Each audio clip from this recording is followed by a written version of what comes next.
What happens to your design business when you have to pick up and move to a completely different state, province, or country? Do your clients follow you, or do they stay behind? Hey, I'm Mark DeCote, and today we're breaking down exactly what happens when you relocate your design business, and how do you do it without losing everything you've built. Think about it. If you move your design business, you're not just changing your address, you're potentially changing your entire client base. I've always been in the same area. I grew up here and I still work here, so I've never dealt with this, but I know plenty of designers who have. And some of them were forced into it. Maybe you want to move to get away from where you are. Maybe your spouse gets relocated and you have no choice. Either way, if you're moving a significant distance, we're talking different city, state, or province, or maybe even to a different time zone, it affects your business in ways you might not expect. The scary part, you already have an established client base. You already have momentum. And suddenly, you're starting over in a new market where nobody knows you. Here's what I found interesting from talking with designers who relocated. Most clients don't actually care where you are. Think about how you work with your design clients. Do you meet them face-to-face regularly? Probably not. Most of my client meetings are held via Zoom or some sort of video call. We share screens, we discuss projects. It feels like a real meeting. Looking at my own clients, I've got a few who hired me because they insisted on working with someone, quote unquote, local. But here's the thing. I haven't seen a local client in person in over 5 years. And they hired me because they thought location mattered. The truth is, in 2026, location matters way less than it did 10 or 15 years ago. And more people today are comfortable hiring people online, designers included. As long as you communicate clearly and you deliver good work, your clients can be anywhere. That said, not all clients think this way.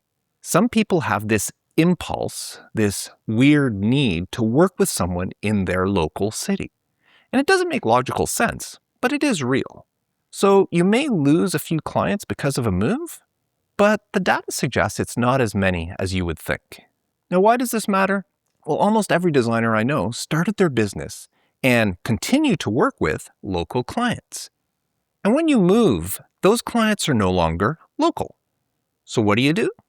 Well, if you know you're moving, don't surprise your clients.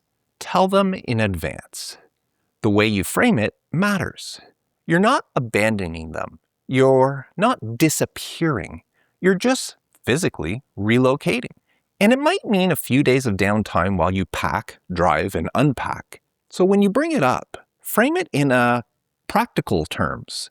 Let them know there may be a brief window where you're unavailable. And that's it. Don't make it sound like you're leaving the business. Don't make it sound dramatic. Here's what I'd recommend.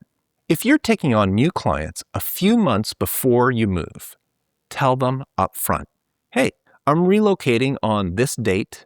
The only thing that might affect you is a few days of downtime during the transition. That's honest. That's clear. And most clients will understand. And if they don't, if they get upset about a move you told them about months in advance, well, those might not be the clients you want to keep anyway. Now, here's where it gets tricky. Your website.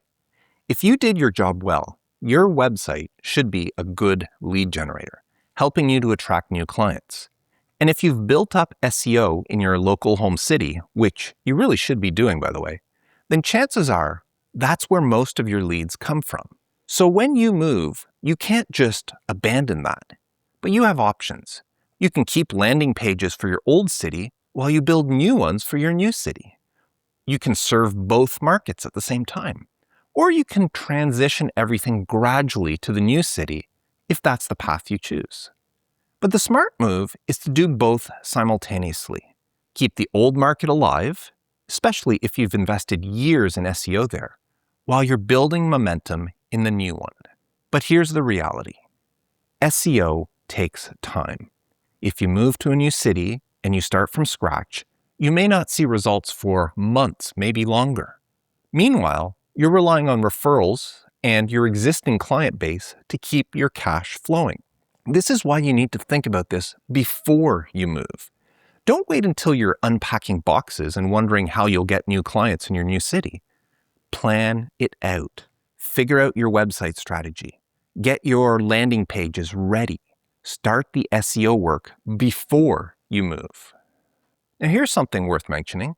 Your niche matters more than ever when you relocate. If you're a generalist designer, you're competing in every market. And when you move, you're starting over against every other designer in that city. But if you have a strong niche, if you specialize in something specific, you can move anywhere and still find work. You can email prospects in your niche. You can build relationships online. Geography becomes less relevant when you niche. Now, the reality is, when you move, you're probably going to spend the first year maintaining your old client base while you're building new relationships in your new city. And that's okay. That's normal. This sort of thing does take time. Now, one more thing that's easy to overlook is the legal and the tax stuff. Different states, different provinces, and different countries have different tax laws. If you're moving, you might need to register your business in your new location. You might owe different taxes. Your CPA can tell you more, but don't ignore this part. Speaking of CPAs, you may need to find a new one who understands the financial rules and regulations of your new area. And the same goes for your lawyer. I know it's not exciting. It's not fun to think about this stuff, but it does matter. And then there's the other business stuff. Business cards, advertising, direct mail, all of which will need to be updated with your new information. Honestly, most designers find that traditional marketing doesn't work these days. What works is being found online, your website. So your SEO, like I mentioned earlier, plus your social media and your email marketing, that's where you should spend your energy, not on postcards and billboards. Now here's something practical that you may not consider, and that's your phone number. Luckily, many phone plans allow nationwide calling, but it's still something you may want to consider changing. If you're moving far enough, your old area code might not make sense to your clients in your new location, especially if you're establishing some presence there. Some people are actually reluctant to call an area code they're not familiar with. And there's extra concern if you're moving to a new country. I live in Canada, and my phone plan gives me unlimited nationwide calling across Canada. But most of my clients live in the USA, with a few in Europe and a couple in Australia. And I have to pay every time I call them on the phone. I also make a point of warning my clients that calling me may incur long-distance charges on their part. But of course, as I mentioned earlier, most client meetings these days happen over video chat. So your phone number may not be that much of an issue, but it's still something to think about. So here's what I want you to take away from this. Moving your design business is doable. People do it successfully all the time. You don't lose all your clients. Most clients don't care where you're located. As long as you deliver good work and communicate clearly, they'll stick with you. But it takes planning. It takes strategy. You can't just move and hope for the best. Think about how you currently get clients. Think about how you can translate that to your new city. Maybe you hold on to your old market while building your new one. Maybe you focus on a niche where location doesn't really matter as much.